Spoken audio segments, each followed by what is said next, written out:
para pencari fakta? Negara Jepang memang dikenal dengan teknologinya yang begitu maju dalam berbagai bidang, termasuk pertanian. Dan gak dipungkiri petani di Jepang lebih maju dibandingkan petani di negara kita Indonesia. Karena mereka didukung oleh teknologi canggih yang akan memudahkan pekerjaan mereka. Selain itu, teknologi ini juga lebih memaksimalkan hasil pertanian mereka dibandingkan dengan cara konvensional. Seperti 5 teknologi canggih petani beras di Jepang yang akan kita bahas ini. Namun sebelum lanjut, jangan lupa klik subscribe dulu ya dan aktifkan lonceng notifikasi agar kalian tak ketinggalan informasi menarik dari Fakta Populer.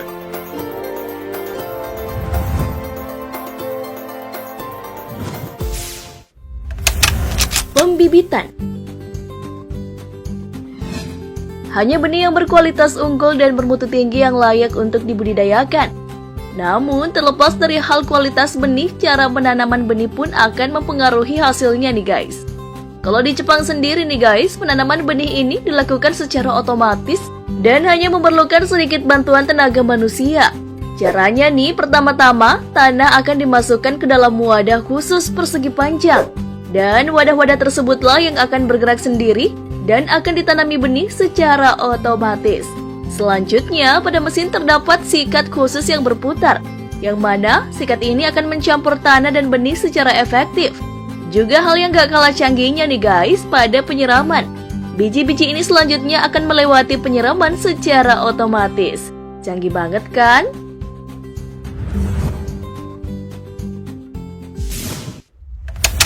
Penanaman. Kamu pasti udah akrab banget sama adegan petani-petani menanam padi seperti ini kan? Tapi proses ini ternyata nggak semudah apa yang kamu lihat loh. Proses penanaman akan dilakukan setelah benih sudah tumbuh dengan daun sempurna. Lalu cara menanam dilakukan dengan memasukkan bagian akar membentuk huruf L agar akar dapat tumbuh dengan sempurna. Itu cara manual ya. Tapi lain lagi nih di Jepang. Petani Jepang gak perlu capek-capek lagi turun ke sawah karena mereka sudah menggunakan teknologi canggih. Petani hanya perlu naik ke atas mesin dan gak perlu lagi turun berkotor-kotor ria di dalam sawah. Benih-benih yang sudah tumbuh hanya perlu diletakkan di atasnya. Lalu ketika mesin tersebut sudah dijalankan, benih-benih tersebut akan tertanam dengan sendirinya. Dengan begini jauh lebih menghemat waktu dan tenaga kan?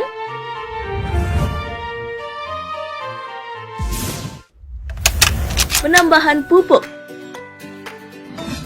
Pupuk merupakan material yang ditambahkan pada media tanam atau tanaman.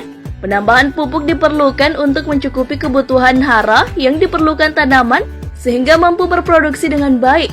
Kalau cara penambahan pupuk yang kamu biasa lihat, gimana nih guys? Tentunya masih menggunakan tenaga manusia ya. Nah, kalau di Jepang nih, proses pemupukannya dijamin bakalan membuatmu terpesona. Untuk mengontrol jalannya helikopter tersebut, petani menggunakan remote khusus. Kalau menambahkan pupuk dengan cara seperti itu, kayaknya bakalan menyenangkan banget ya. Udah kayak main helikopter-helikopteran dengan remote control nih ya. Selain itu, remote control ini juga digunakan untuk menyemprotkan pestisida. Dengan menggunakan metode penyemprotan dengan helikopter ini, terbukti meningkatkan efisiensi waktu dan tenaga. Untuk menyemprot lahan seluas 1 hektar saja hanya membutuhkan waktu 1 jam saja. Bandingin aja kalau pakai tenaga manusia, selain melelahkan, pastinya juga lebih menyita waktu ya.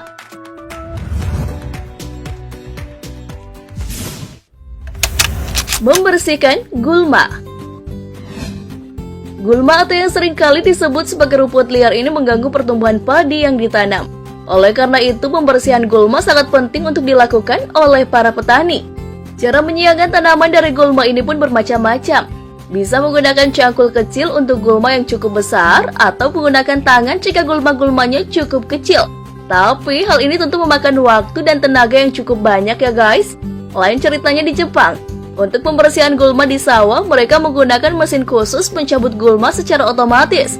Layaknya helikopter penyemprot pupuk tadi dan pestisida, mesin yang menyerupai kapal bot mini ini dikendalikan dengan remote control.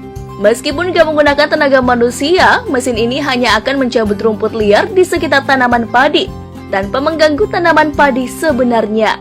Kalau membersihkan gulmanya seperti ini mah, nggak bakalan capek ya? Iya nggak?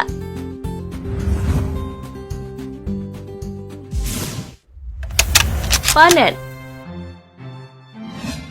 Setelah penanaman bibit, penyemprotan pupuk, dan pembersihan gulma, kini saatnya kita panen nih guys. Seperti kata pepatah, barang siapa yang menanam, maka dia pula yang akan menuai. Ciile. Nah, untuk proses pemanennya pun gak kalah canggihnya nih guys dengan proses-proses sebelumnya. Para petani Jepang menggunakan alat semacam traktor dalam memanen. Mesin ini dilengkapi dengan mesin pemotong di depannya, dan secara otomatis padi yang telah terpotong akan masuk di dalamnya. Pula nih, hal yang gak kalah canggihnya nih, mesin ini gak hanya bisa memotong padi nih guys, tapi juga bisa memisahkan butir-butir padi dari batangnya. Wah, keren sekali ya. Itu dia 5 teknologi canggih petani yang ada di Jepang. Menurut kamu, teknologi mana nih yang paling bagus ditiru petani di Indonesia? Komen di bawah ya.